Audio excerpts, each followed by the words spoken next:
வீட்டிற்கு வந்து நாயை இழுத்து சென்ற சிறுத்தை. கர்நாடக மாநிலம் தும்கூரில் வீட்டில் படுத்து தூங்கிக் கொண்டிருந்த நாயை சிறுத்தை வேட்டையாடிய பதைபதைக்கும் காட்சிகள் வெளிவந்துள்ளன.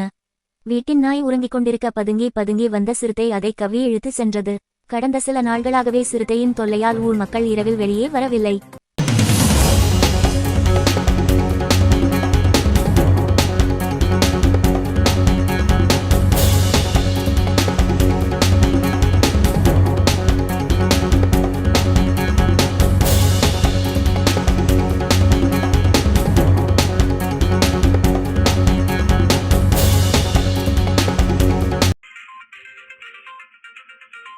திருவின் நிஜ பார்வை டிஎன்பி நியூஸ் 24/7.